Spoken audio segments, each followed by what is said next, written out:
NewsNation investigative producer Allison Weiner has been scouring through the documents today. She joins us. What have you found? It's crazy. I mean, this story and it does answer some of the questions that we've had since the beginning. Notably, how were they killed? Yeah. More than that, it also tells us that the police were onto them pretty quickly and doing a lot of work with search warrants. This is basically what was released today, and the defense had moved to try to seal these search warrants, and the judge wasn't having it. How were the police tipped off early? Why were they tipped off early? I think that there were witnesses to different things. You know, different trucks were different places, but I think they were all so tipped off because this is a custody battle. It was a brutal custody battle, and it was getting nastier and nastier. So I think the first suspects, you go right to Grandma Tiffany. All right, investigators. The mastermind. Right. And in fact, there was a court hearing that was scheduled for just a few days after the women were murdered that was supposed to possibly shift custody back to Veronica Butler, one of the victims. That's the day they were arraigned, too. Yeah. On these charges. How ironic. Yeah. Okay. Investigators say there were items belonging to both women that were found in one of the suspects' vehicles. What exactly did they find? They found the iPhones. And their iPhones, and both women's iPhones were found in whose vehicle? In Twombly's vehicle.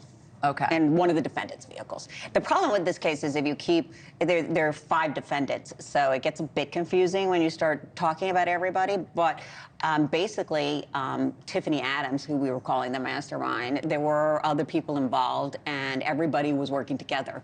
So there are a lot of different vehicles involved, and different things are in different places. There were items that were not related to the victims found in that freezer.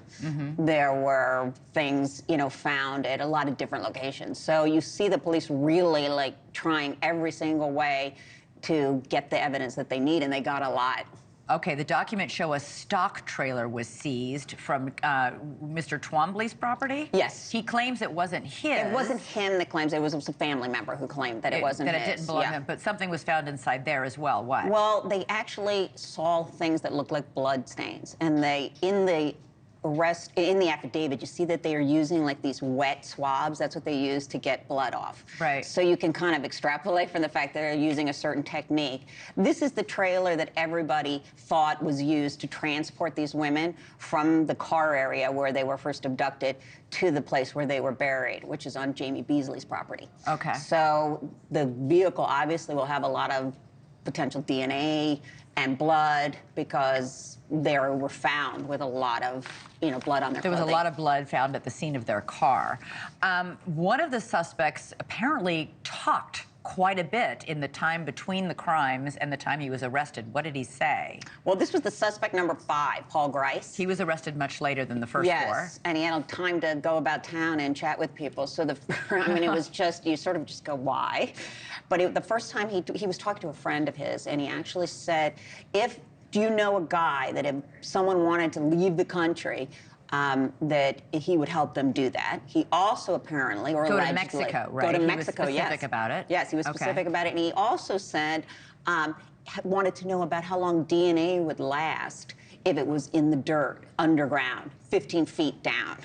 And they were buried. That's specific? That's specific, and that's what the affidavit says. Now, we have to always keep in mind that these affidavits are done by the police. Right. So we haven't heard the side of the defendants. I don't know. He also had an injury. He had an injury. We kind of knew about it because it was all over that he had a cut. But the FBI went to visit him. I call it kind of the OJ situation because they went to visit him and he said he'd cut it like working on his truck.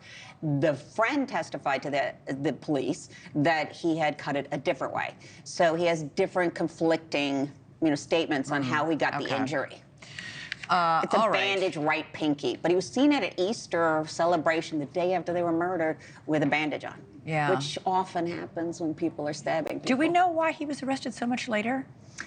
You can tell because they're busy looking into where he was and checking phones, and they also have this witness he spoke to. So they got a great deal of evidence in the period between when the other defendants were arrested and he was finally arrested. They were Okay. busy working it because you see them looking for stuff. Yeah, and it's Looking clear for evidence. a lot of people turned witness for the state in this, for the police. People reported what they saw, what they heard. All right, Allison Weiner, thanks so much. Thanks so much for watching. Go to joinnn.com to find NewsNation on your television provider.